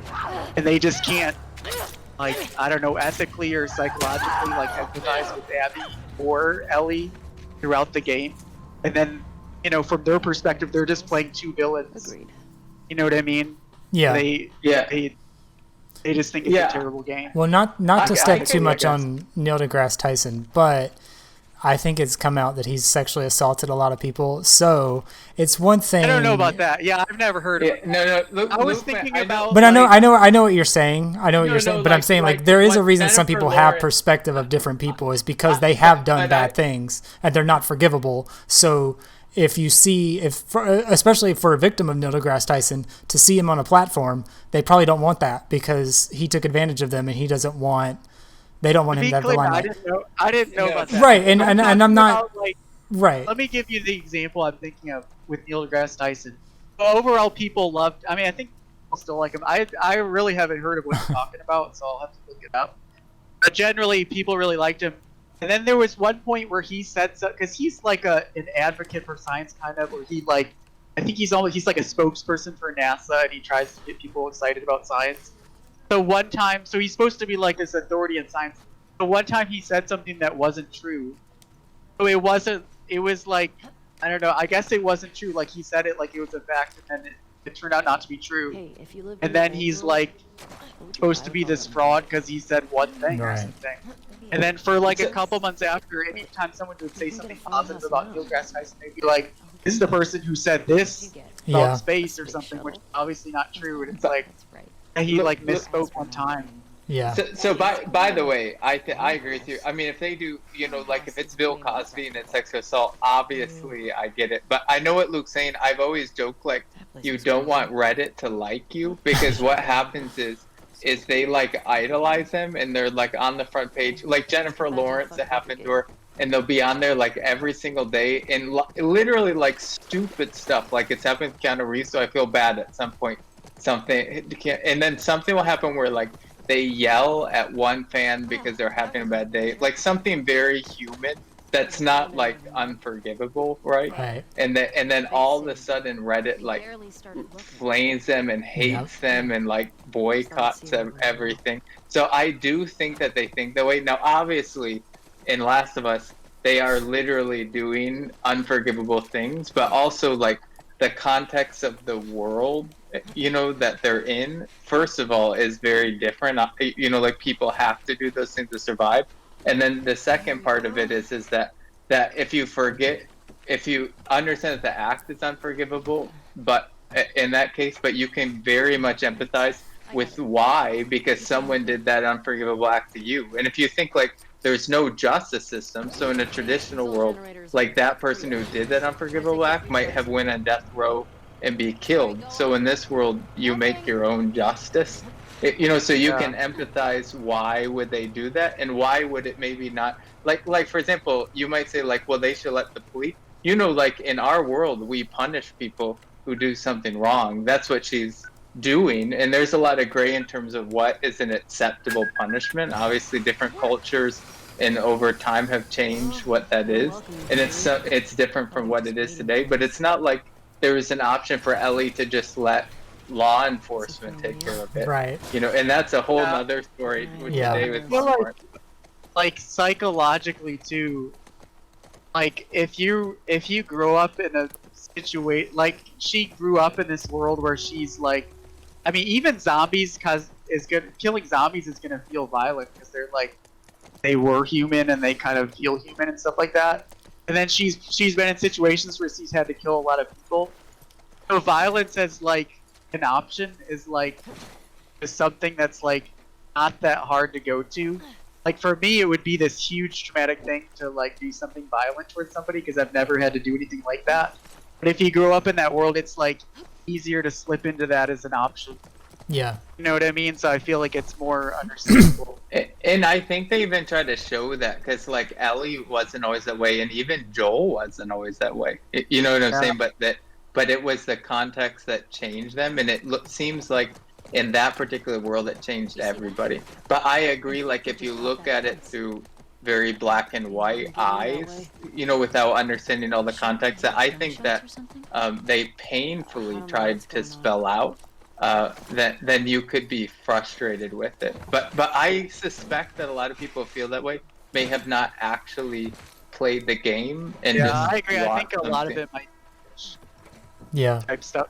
Like maybe like the Twitch stuff kind of started the backlash and then it snowballed a little bit past that or something like that. But I feel like when the dust settles, I think that for the most part it won't have a huge backlash. Yeah. Well, I mean, there was No, I the think whole. it'll be looked on as moving games, Yeah. like game narratives in a new direction. Like I think this will be because it's the first time a game has ever taken this type of, and I'm sure someone, if people do listen, will get mad that I keep going back to Game of Thrones, because I'm sure there's other shows and books that did this, but it's just the biggest like popular one that I can think of off the top of my head, that it really made it feel like there's just a bunch of people in different situations that are, you know, both good and bad. Some more bad than others, obviously, but Yeah. but where you just see every perspective.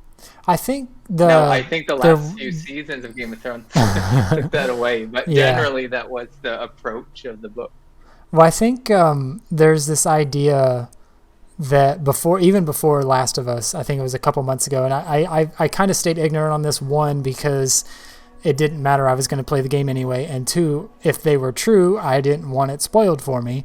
But the spoilers leaked like a couple of months beforehand, and they were just like the basic story. Yeah, and they were distributed everywhere. And then there was also this mindset that because of what was in the story, there was all at this point, it's just tired that this is an argument, but it's all SJW propaganda, and it's all pushing this narrative that doesn't make sense in the context of the game, even though these people are just reading a basic script and not experience the full context, have already made up their minds. Hey, what do you mean this SJW? Well, social justice warrior, I mean, like, what would that be? well, Because the fact Ellie's that a lesbian Ellie's and Neil Druckmann has said he has left her sexuality undefined, so she could be bi, she could be pan, she could be whatever. But what if she's in a LGBT relationship with another female, so they feel that that's just pushing an agenda of the LGBTQ. But also Lev was obviously trans. Yeah, Lev is a transgender. So the Lev thing is interesting. I take on it because I didn't realize that. You didn't see. I picked up on it, and I was like, "Are they going to go this route? Because that's really cool. Because how's that going to happen in this world where like hormone treatments and things need to take place? Like, how is that transition going to be for this person?" I think it was more like the way that he saw himself, not that he could literally change. Right. But I mean, it's an interesting idea to throw out there. But I will say this: if you play the game, to say that it was a social justice warrior thing is just absolutely ridiculous, because they made it was so matter of fact. It didn't pander. It didn't make it part of the story. It was just like she liked Nina or whatever her name was. Dina. And that, Nina. Dina. Oh, Dina. Oh yeah. That, she liked Dina, and that was it. There was no I mean, it was just very matter of fact, and the same with Lev. It just it was, and that's why he got kicked out, and that's it. There was no. Yeah. It wasn't a part of the story. They were just people. They just felt like real people. I feel like that can be a real complaint if it feels shoehorned in for some reason. You know what I mean? But it all felt so. All the characters felt so real. Everything felt so real. I'll get you an example. I tried to watch the first episode of that Batwoman show, and it literally felt like it was just trying to promote female power. I feel like they even had some really cheesy comments that she said that just felt like the whole point of it was to kind of promote that idea.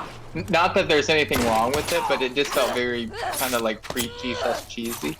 This didn't feel like it. It just felt like that's just what they were, and that's it. It had nothing to do with the story other than the fact that as a human being, that was what they liked, and they felt super relatable. And if anything, it just seems so silly to even I didn't think twice about that. I mean, I didn't think anything about it. It just felt very normal. Plus, we already knew that she was from the DLC. Yeah. I mean, that was known from 7 years ago, so it wasn't anything new for us to learn that. It's just now it's being explored. I was like, how could you possibly be mad? It literally was in the DLC, and it honestly, that game has never preached it. It just it just is. Yeah. It's being mad.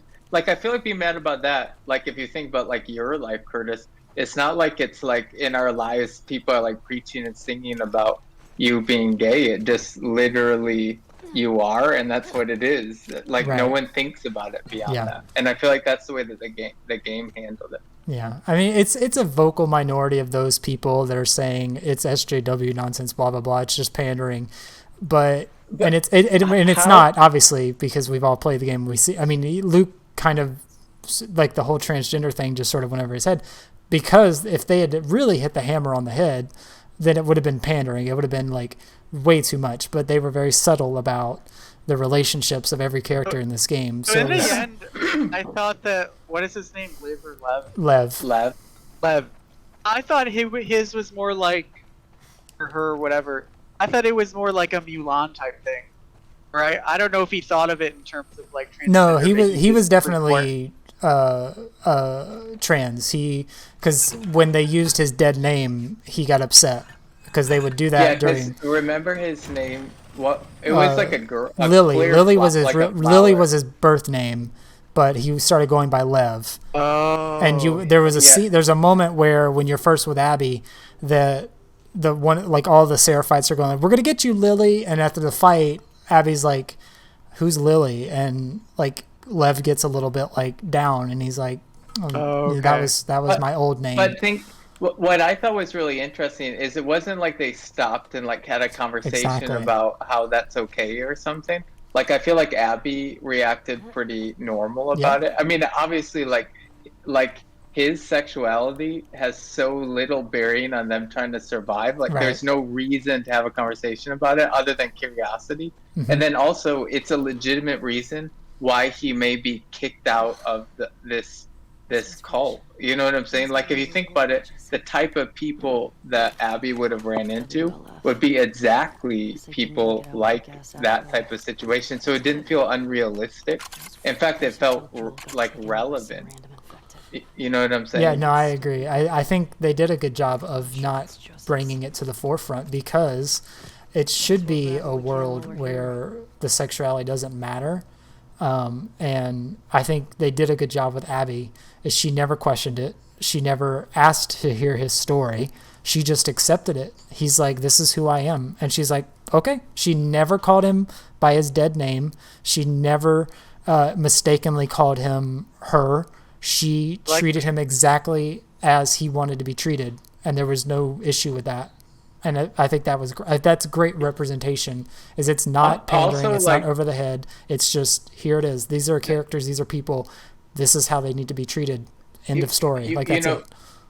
One thing I thought, and I don't even know if anyone even talked about it, like the whole game you play is 24 hours as two like really fleshed out, real feeling females, and never once did I think like, wow, I'm playing like a female character the whole. You know what I'm saying? It just felt like they just felt like people.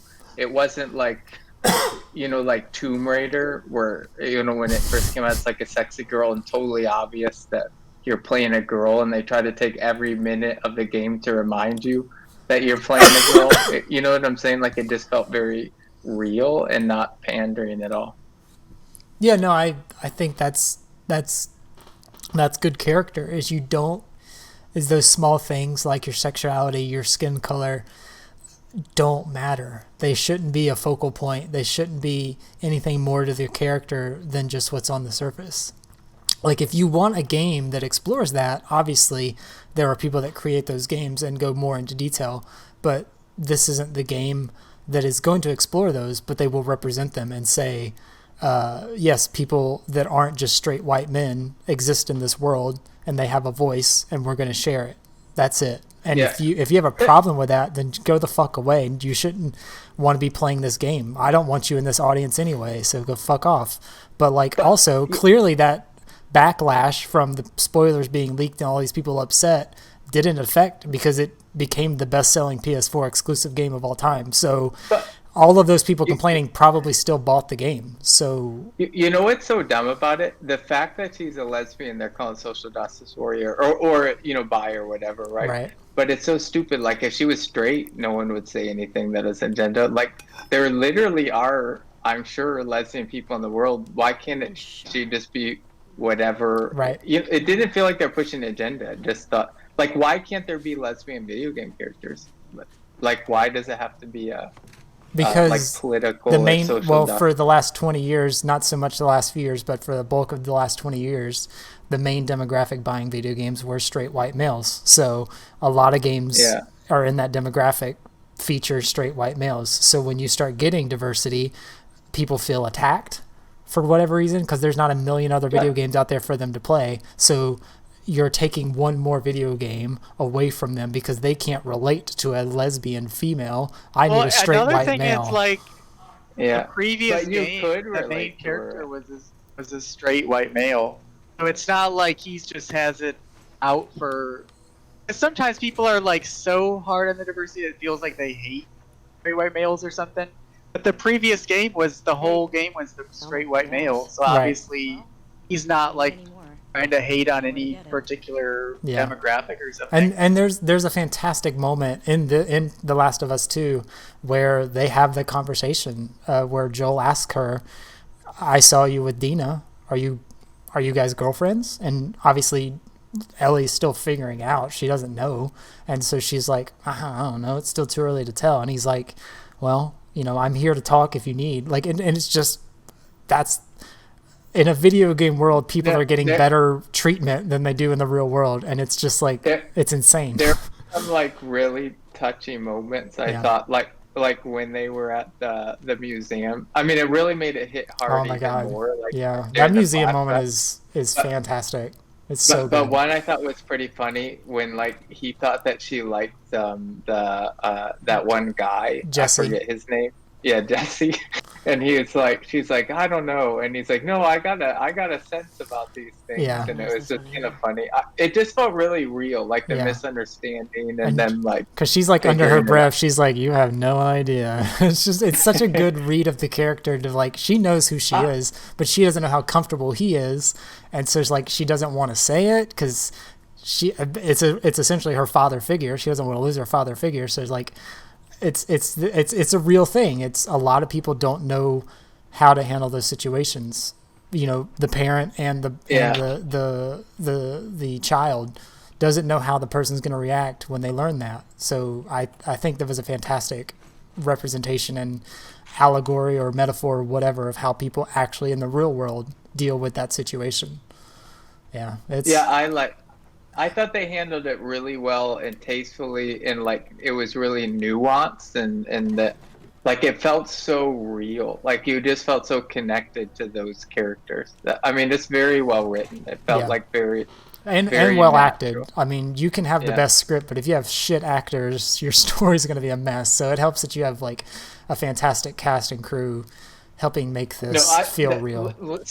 Some of the best moments of a very grim, dark story were like, and even like bittersweet, were those flashbacks with Joel and Ellie. Because one, it kind of reminded you of some of those happy moments of the old game, but also to know like, one, Joel was dead, and two, Ellie just wasn't that same innocent girl that she was. It was just almost like heartbreaking to play those moments. But it was very well done how they did that, I thought. All right, guys. We went longer, way longer than I thought we would. Any other thoughts? All right. Yeah, it's overall, I thought it was worth the wait. Yeah. I thought it was great. Yeah. No, I think. Go ahead, Luke. Okay. I was just gonna say I do too, and it almost like, just to put some context. Not saying that this is the best game ever, but I started playing Death Stranding because I borrowed it from you like immediately after Last of Us. Oh wow! And let's just say after playing Last of Us, playing another narrative-driven game, it feels bad to say the least. I'm not saying it's a bad game, but it feels. Oh, if you know anything about that game by the time the credits are rolling, please enlighten me, because I don't think it makes any sense. I played the first 2 hours, and I don't think I've been more what the fuck in my whole life ever. Like it got like weird on weird on weird, and then it like took it a whole nother level of weird. I mean, it's like a little too much for me, but the exposition, as good as I used to think like Metal Gear and Hideo Kojima was, after playing it immediately after Last of Us, it feels, and maybe it's not as good as Metal Gear. I mean, I haven't played it, but it feels like very cheesy and overdone. Yeah, I feel like he went too far. I feel like I have a different expectation now. Yeah, I'd say lower them. Before we log off, Curtis, based on your reaction in the text chat, I got the sense that you didn't like the game as much as me and Abe did. So I was expecting, like, did you have a significant gripe? Oh no! The game? I was expecting you to say something. No, I mean, I think actually. your comment was along the lines of, I bet he joins the Reddit hive mind, which at the time I didn't even know what the Reddit hive mind was. I think we explored it here But no, I mean, You've since joined the Red Dead Hive Mind? I'm there, guys. I'm with you. No. The biggest complaint that I had, and I think I touched on it, was just the length of the game. I felt was a little bit longer than I was ready for or I wanted it to be. I felt like they could have wrapped it up a little bit earlier. Yeah. But in terms of the video game sense, like it was a remarkable improvement over a prequel. Like everything that was done right in the first one continued. Everything that didn't work as well in the first one was fixed and made better in the sequel, which is what you want. You want the sequel to be bigger and better. You don't want it to stagnate. So I felt like, yeah, it's a fantastic game, fantastic presentation. It's going to be really hard. Like, well, Abe gave a good example, like going to something else after playing this that's maybe even in the same time frame, but going back to play older games, it's going to be like, man, my bar is set really high now for what I expect in a storytelling, and I'm not going to get that. Even from like a graphics and detail perspective, like I remember seeing videos of Death Stranding, I think it looked amazing, and the character models, I mean, they really do look good, but it looks very sparse and lackluster. Like it just felt so underwhelming. To be honest, like maybe I don't know if I'm actually gonna be able to play it right now because it just feels so drastically boring compared. I started replaying last two. So I started because I was like, I especially wanted to get to the Joel death scene because I wanted to experience it from Ellie's perspective. But now already knowing all the characters in that room, so I was kind of curious if I would notice little things or whatever. So I mostly started for that reason, but then I've just kept playing. Just the kind of. Are you playing on a harder difficulty or the? Yeah, I'm playing on hard, but I'm playing with this. I get to keep all the upgrades. Oh, the New Game Plus. In a way, it's not. Yeah, so in a way, it's not that much harder, but it is getting. They're definitely harder. Yeah. But it's not like insane because you have more upgrades. Yeah. I don't really like replaying games so much, but I feel like I could replay it right now and be totally fine. But I just really like that survival horror gameplay. I mean, I don't have the gumption to really want to go replay it right now, but I'm pretty sure when it is inevitably remastered on PS5 down a few years from now, I'll probably pick it back up again and go back into it. Because I'm sure if there is DLC or any additions, that'll be included, and I'll just get the full story there. But yeah, no, I think it's if you liked The Last of Us 1, there's no reason outside of, I think Abe, you touched on it.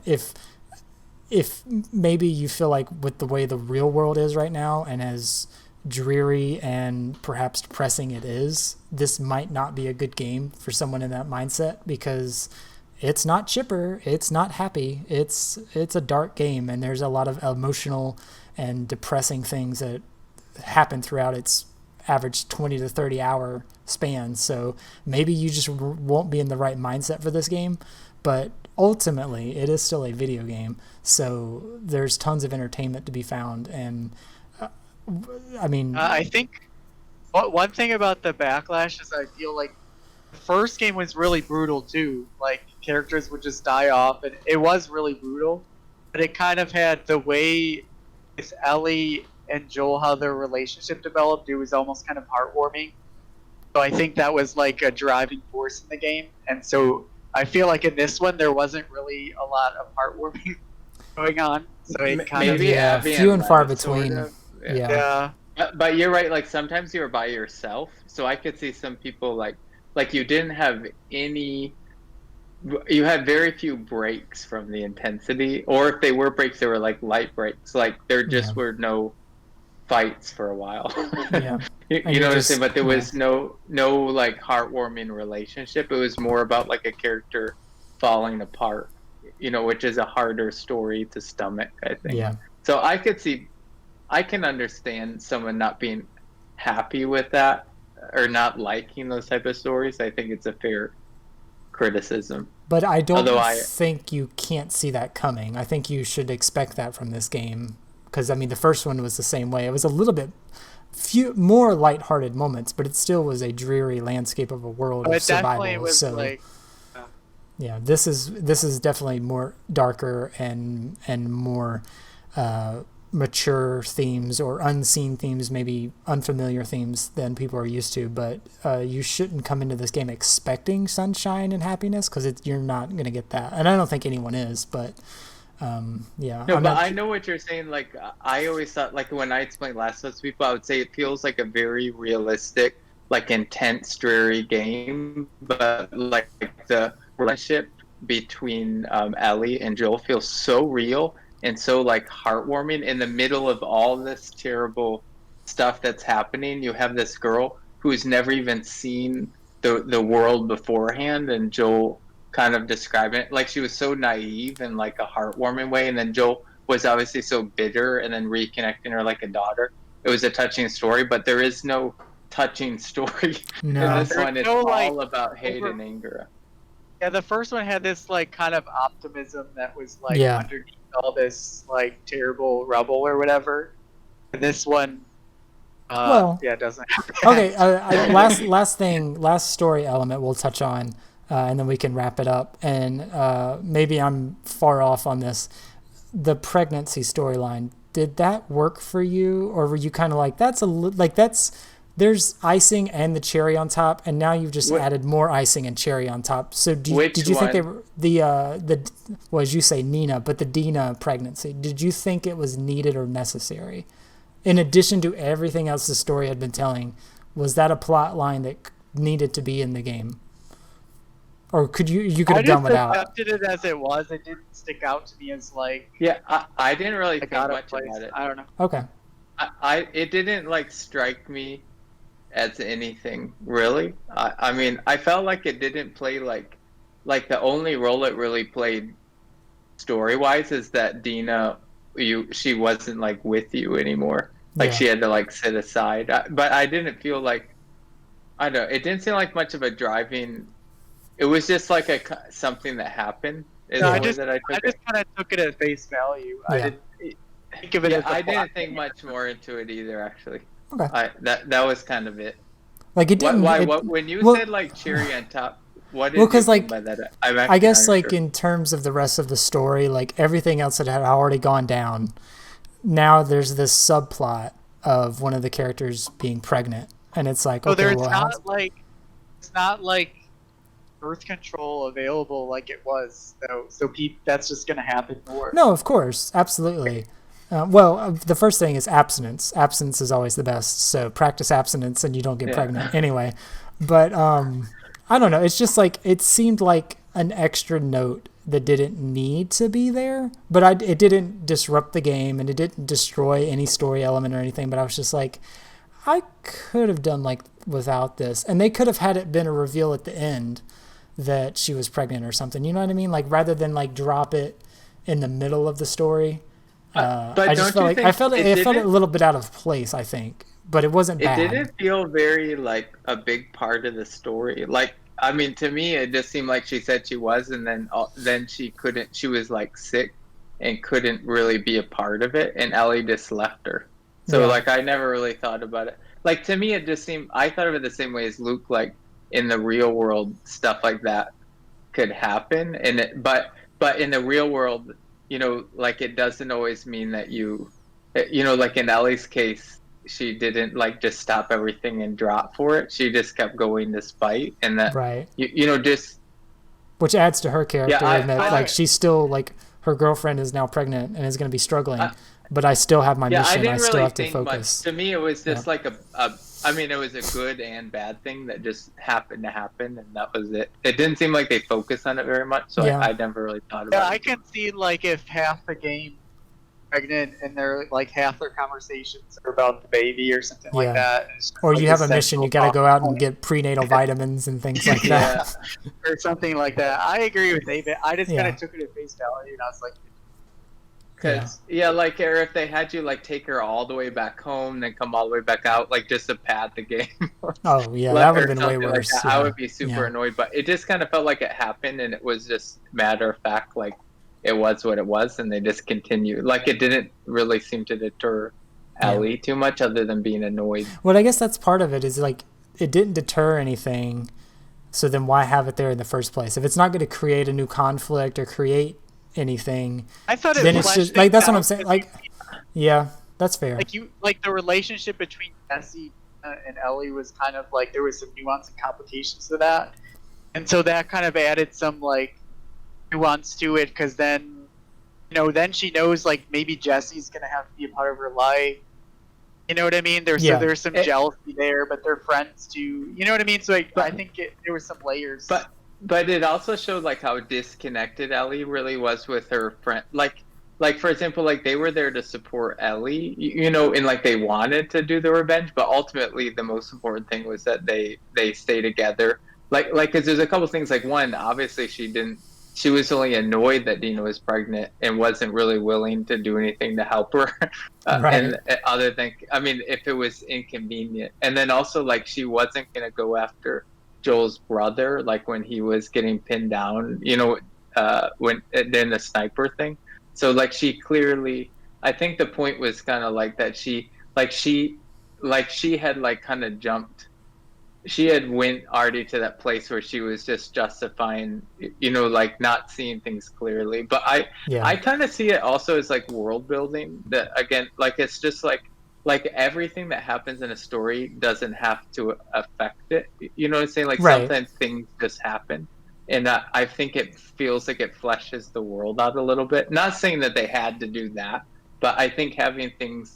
Like just because it happens doesn't mean it has to be a plot point. Sometimes things just happen in the real world. I think if it was a plot point, it would be like it kind of gave them a reason to go back and not finish the mission.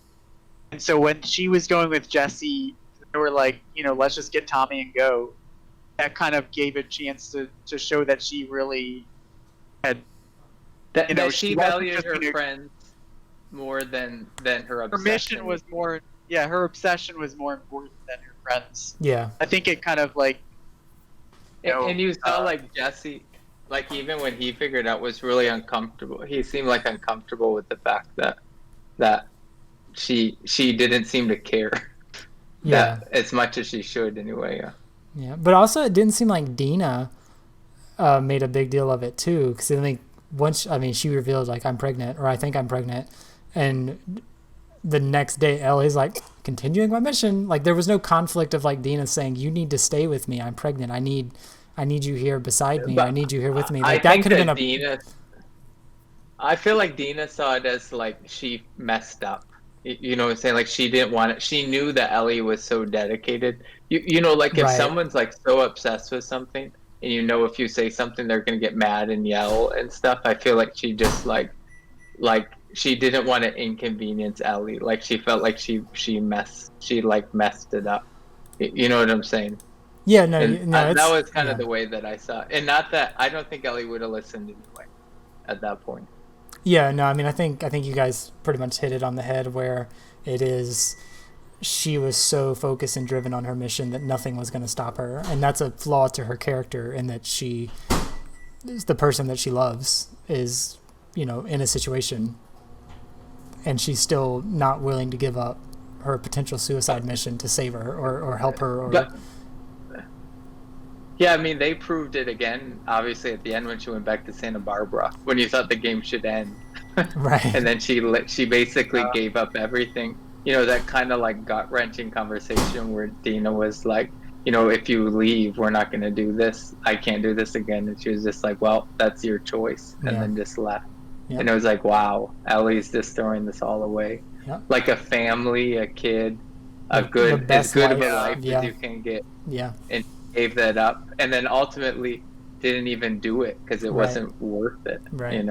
Like she lost everything in her quest. Yeah. That's The Last of Us too. Yeah, it's pretty depressing. Yeah.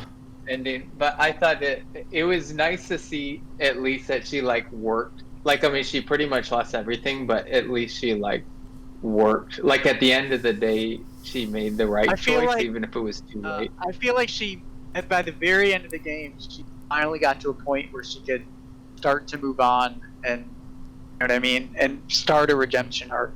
So like the redemption arc didn't start at the very end of the game. Yeah. You know what I mean? Well, that's why I'm thinking like the third one is going to be that either like now you said a redemption arc. It's going to be the forgiveness arc. That's what the third game has to be. It has to be the closure for her at least. I don't think it'll be forgiveness. I don't think she'll ever get closure with Ellie, but I think she will try to make up for the bad things that she did, just like Joel did. Yeah. You know what I'm saying? Like Joel was a terrible person, and then he tried to help make a better life for Ellie. Like I feel like Ellie will feel guilty, and now that she's worked through it, try to make a better life for other people. I don't think that will necessarily be Abby, but I think I think I will say this just to close, like the very last scene when you got to Abby and you took them off those poles and then she still wanted to fight Abby, I did not feel good about that. Like I will say that whole fight, I didn't even want to click a button. No. Like that was like, I was like, please Ellie, no. Yeah. Like Abby, obviously, like at this point, I was like, at this point, is it even worth it? Look at them; they were like shells of who they were. I mean, Abby looked literally looked like she lost 50 pounds just in that span of time. There was another person on the pole that had like braids, and I thought it was her, but then it was like the other person was actually Abby. Yeah. All right, anyway, guys. Yeah. All right. Well, I appreciate your time. It was Thank definitely you.